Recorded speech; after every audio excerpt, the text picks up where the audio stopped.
Thank you, friends. Greetings to you all. Shabbat Shalom. I hope you're all having a fantastic week. I hope you all had a great festival of weeks. And it was, of course, one of the 4 times of the year when there's a Yizkor, or public memorial service, a day to honor all, not just your personal family members who are gone. So if you did not get a chance, please light a candle for those who have come before and who are so deserving of memory. And it seems there's a lot of birthdays this time of the year. And I do want to mention that Harvey's getting ready to celebrate a birthday. And if there are names for numbers, then in this book of numbers, this would be his piano birthday. 88 keys for 88 years, and you know that don't come easy. I don't ask for much, I only want your trust, and you know it don't come easy. And this love of mine keeps growing all the time, and you know it just ain't easy. And speaking of birthdays, thanks to all of you who called or sent me notes wishing me a happy birthday. And I had a fantastic time up in the mountains, which I haven't seen in a long time. Colorado, Rocky Mountain High, I've seen it rain and fire in the sky. There's always been something magical about mountains for me. In fact, two of my favorite things allowed me to have an awesome celebration: mountains and thunderstorms. Perhaps it's why I like thunder on the mountain so much. Thunder on the mountain and there's fires on the moon. A ruckus in the alley and the sun will be here soon. An epiphany song, if ever there were, and perhaps it takes me back to another lifetime. It always reminds me of the Sinai announcement. I love standing looking at mountains whose summits are covered in cloud, as thunder and lightning announce a celestial presence. And of course, we've been reading about a mountain covered in cloud with thunder and lightning exploding all around, as a nation bears witness to God as he speaks to each person individually. And to this day, we relate to those lessons as individual lessons just for each of us alone.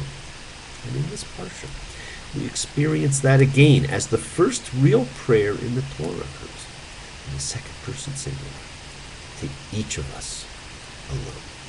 Friends, in this parsha, we get to say goodbye to the census. And the parsha kind of ends on a 12 days of Christmas counting note. We see two of the most interesting rituals in the Torah talked about.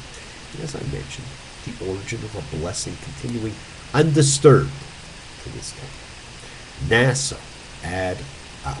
Now, contained within the lists of numbers of things, we have the strange ritual for a woman suspected of adultery. We have the Nazarite vow, and we have the priestly blessing, the Birkat Kohanim. This parsha begins as so much of the Torah, especially as the books of instruction do. Vadeber Adonai al Moshe lemor. And God spoke to Moses, saying. And our first of the interesting events is in Numbers 5:12. Speak to the children of Israel, and you shall say to them, any man whose wife will go astray, and will make a breach of faith with her. Now this is the infamous case of the Sotah, the wife who has gone astray. Now it's acquired special importance because first, it's regarded as the only case of trial by ordeal in the Torah. And second, because questions about the legal status of women now bring this whole section into question. This, my friends, is one of a few incidents which gave rise to its own Talmudic tractate, Sotah, the strayed woman. Now the woman in question must submit to this ordeal on the mere suspicion of her husband. And the question of the man suspected of adultery is not even raised in the legal system. Now this ordeal, moreover, is based on a kind of archaic magic. However, one seeks to square it with loftier versions of monotheism, and that itself has become a real problem for many. What's most interesting is that it involves a woman whose husband suspects her of adultery, but who has not been proved guilty by either evidence or witnesses. And so with no concrete evidence of the sexual betrayal, with no more than his suspicions to go on, the husband is overcome, like Othello, by a fit of jealousy, and has recourse to a trial by ordeal. The woman is made to drink a mixture of holy water, dust from the tabernacle's floor, and ink from a document expressing a curse if she is guilty.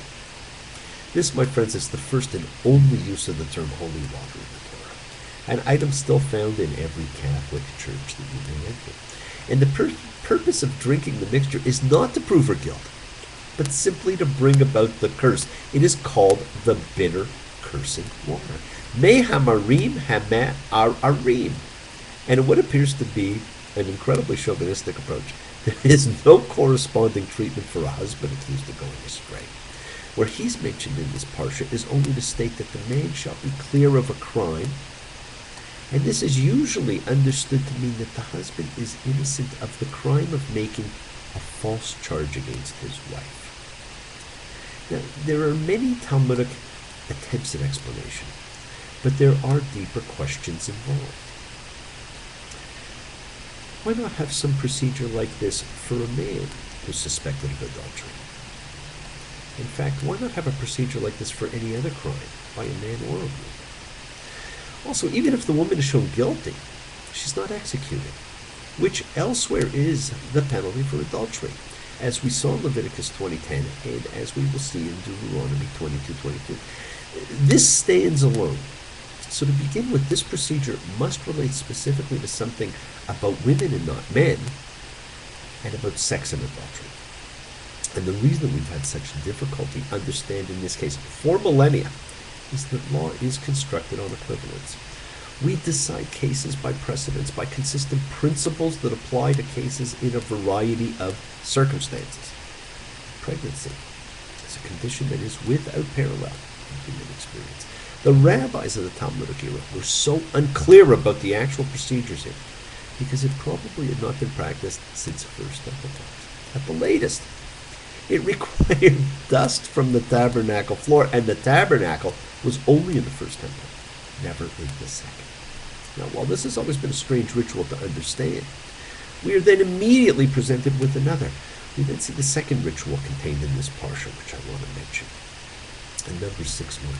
And God spoke to Moses, saying, "Speak to the children of Israel, and you shall say to them, when a man or a woman will expressly make a Nazirite vow to make a separation for the Lord, a man or a woman." Now, although the rest of the law is stated in the masculine, the entire matter of choosing to be a Nazirite applies equally to both men and women. For a religion so often accused of being male-oriented, the right to be a Nazirite is sexually unrestricted. So what is a Nazirite? A Nazirite is separate, and we'll talk about the separate in a minute. The Nazirite vows to give up certain things and to live in a special state of holiness. Now, there's a general idea in the Torah that all the people are holy. We're told in Leviticus 19:1 that we're all holy. But the Nazirite vow refers to a singular state that exceeds that. The Nazirite gives up three things: consuming alcohol, coming near to dead persons, and cutting his or her hair. Why these three things? These three things are related to priesthood, and particularly to the high priest. Two of the things are the same for the high priest, and one is different: the matter of the hair.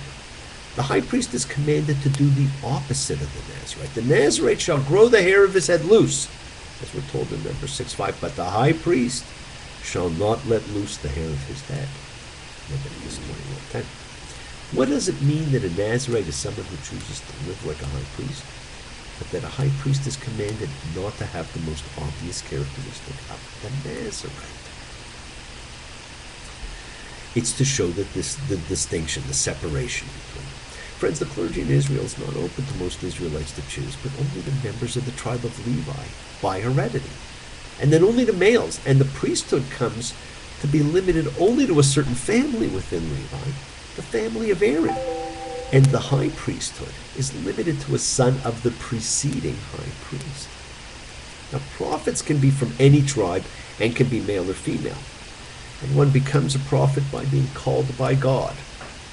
But one becomes a high priest solely by birth. Now, post-biblically, rabbis replace priests as the primary clergy of the Jews, and membership in the rabbinate is open to anyone who chooses it and proves capable of qualifying and carrying it out. Originally, it was limited to males. But in the present generation, Reform, conservative, and Reconstructionist movements have included both females and males. So what does a person in the biblical world who's drawn to the holy life of a priest, but who is not a male Levite from the family of Aaron do? Well, Such a person can choose to be a Nazarite. A Nazir, or Nazarite, is someone set apart, which we first saw during Jacob's blessing in Genesis 49:26 in his reference to Joseph, the one set apart from his brothers. Nazir E'ah. Now, probably the most famous Nazarite in the Tanakh, and it wasn't somebody who chose to be Nazarite, but was pledged as a Nazarite by his parents, actually, was Samson, who could not cut his hair. And probably the most famous Nazarite in history is Jesus, who, being from Bethlehem, would not have been Jesus of Nazareth, but could very well have been Jesus the Nazarite. And if the only difference between the high priest and the Nazarite is the sign of hair, and if the Joshua ben Miriam legend and timing is historically correct, is it any wonder that Caiaphas as the high priest, felt threatened by another high priest who had a differing Mosaic view, a Nazarite, someone set apart. And certainly Jesus would fit that description. And perhaps the song that should have been sung was really, what then to do about Jesus the Nazarite? How do we deal with the carpenter king? And friends, the root for the word for Nazarite, for vow, and for a king's crown all stem from the same Nazir, which in the case of Jesus may explain why he was perceived as a king. Now, the Nazarite, while open to all, was a possible threat to the establishment, and so we do come across very few of them. And then before the end of this parsha, with its 12 days of Christmas list, we see the first example of real prayer in the Torah. The Torah does not give us a lot of actual prayers, and so this is one of the very few of them. Number 623, speak to Aaron and to his sons, saying, and so this is specific. This is specifically, for Aaron and his sons, saying, this is how you shall bless the children of Israel. Say to them, this is how you shall bless. A new form of expression that enters biblical narrative in the book of Numbers is prayer. In earlier books, there were depictions of individuals in prayer, but Numbers includes a formal prayer, commanded to be said verbatim by the priests, Aaron and his sons. And it is known as the priestly benediction and can be found in Numbers 6:22-27. This blessing has been pronounced upon the congregation by those of priestly descent, presumably from the biblical period until the present day. It is 3 clauses embodying a rising crescendo of 3, 5, and 7 words, respectively coordinated with the number of stressed syllables, also of 3, 5, and 7. May the Lord bless you and guard you. May the Lord light up his face to you and grant grace to you. May the Lord lift up his face to you and give you peace. And what do you notice? May God bless you and watch over you.